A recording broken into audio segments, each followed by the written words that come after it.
Hello အားလုံးပဲမင်္ဂလာပါအခုကတော့ခေါင်းရိုင်မှာရှိတဲ့အီတလီရွာကိုရောက်ရှိနေရပါ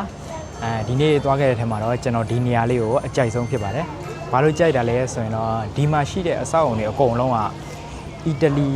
ပုံစံတိုင်းကိုစောက်ထားတယ်အစားအစာတွေဆိုင်ငန်းတွေအကုန်လုံးကအီတလီပုံစံကိုစောက်ထားတာပါအီတလီ vibe လည်းရတယ်ပေါ့နော်ဆောင်းနေဘယ်ကိုကြည့်တော့အီတလီ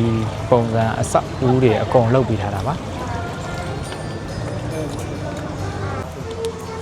ဒီမှာရှိတဲ့အဆောက်အအုံတွေကိုကျွန်တော်လိုက်ပြပေးပါမယ်တော်တော်လေးမိုက်တယ်ပေါ့နော်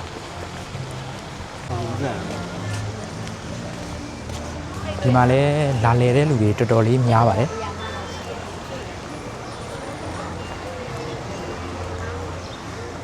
ကျွန်တော်ရောက်လာတာ3နာရီလောက်ဆိုတော့နေရတော့အရန်ကြီးတော့မပူတော့ဘူးပေါ့နော်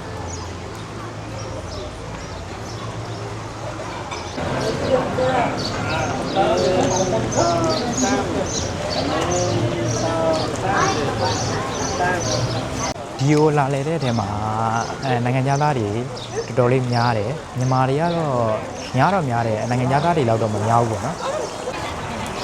ရွှေငါးလေးတွေ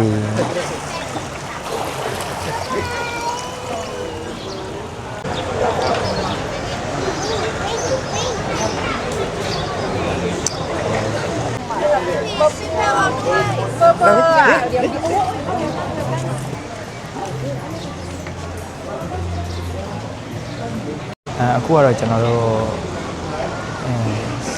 ခုစားဖို့လိုက်ရှာနေရမှာခုဆိုင်လေးတစ်ဆိုင်တွေ့ပါတယ်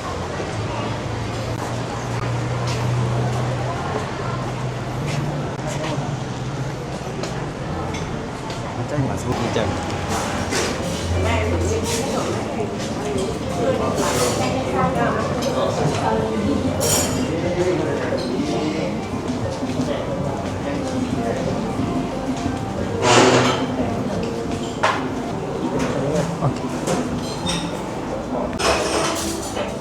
ကျွန်တော်တို့အခုမှားလိုက်တာကဒီကောင်ရယ်သူကငါးကိုပေါင်းလာတာအဲ့ဒါကိုအချင်းနဲ့စားရတာပေါ့နော်ပြီးတော့ကျွန်တော်ကဒီမှာသူက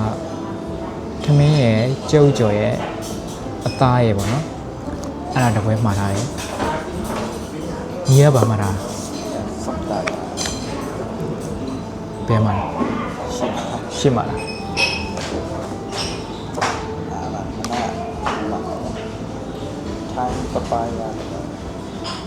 ထိုင်းပပယာ32โอเคမှားလာပါတယ်ခဏနေတော့ရောက်ပါမယ်ကျွန်တော်ထိုင်တဲ့ဆိုင်ရဲ့အထဲထဲမှာပါ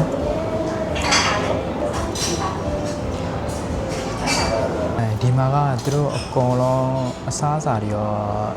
အဆောက်အုံတွေရောအီတလီအစားအစာအီတလီအဆောက်အုံလည်းလုံးဝအီတလီ vibe ကိုရတယ်ပါခေါင်းရံကိုလာရင်တော့မဖြစ်မနေလာလဲတင်းတဲ့နေရာတွေတော့ပါသွားပြီပေါ့နော်ကျွန်တော်တော့ဒီနေရာကိုတော့အခုလက်ရှိဒီ rating တော့80ပေးထားတာပေါ့နော်အစားအစာတော့မှားတာတော့မဟုတ်စကြည့်ပါအောင်မယ်စကြည့်ပြီးတော့ rating တစ်ချက်ပြန်ပြောပေးပါမယ်ပြီးတော့ကျွန်တော်တို့မှားထားတဲ့အစားအစာတွေကိုလိုက်ချပေးပါမယ်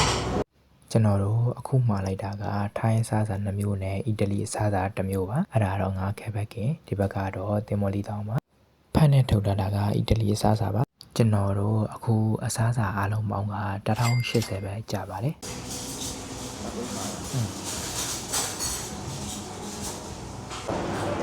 အစားအစာကိုတော့ rating 9ပေးပါတယ်စားလို့လည်းတော်တော်လေးကောင်းတယ်ကိုယ်တွေမစားဘူးတဲ့အစားအစာမို့လို့လားမသိကျွန်တော်ထမင်းစားပြီးပြီဆိုတော့ကျွန်တော်တို့ကားရှိကိုခဏနေပြန်ပါမယ်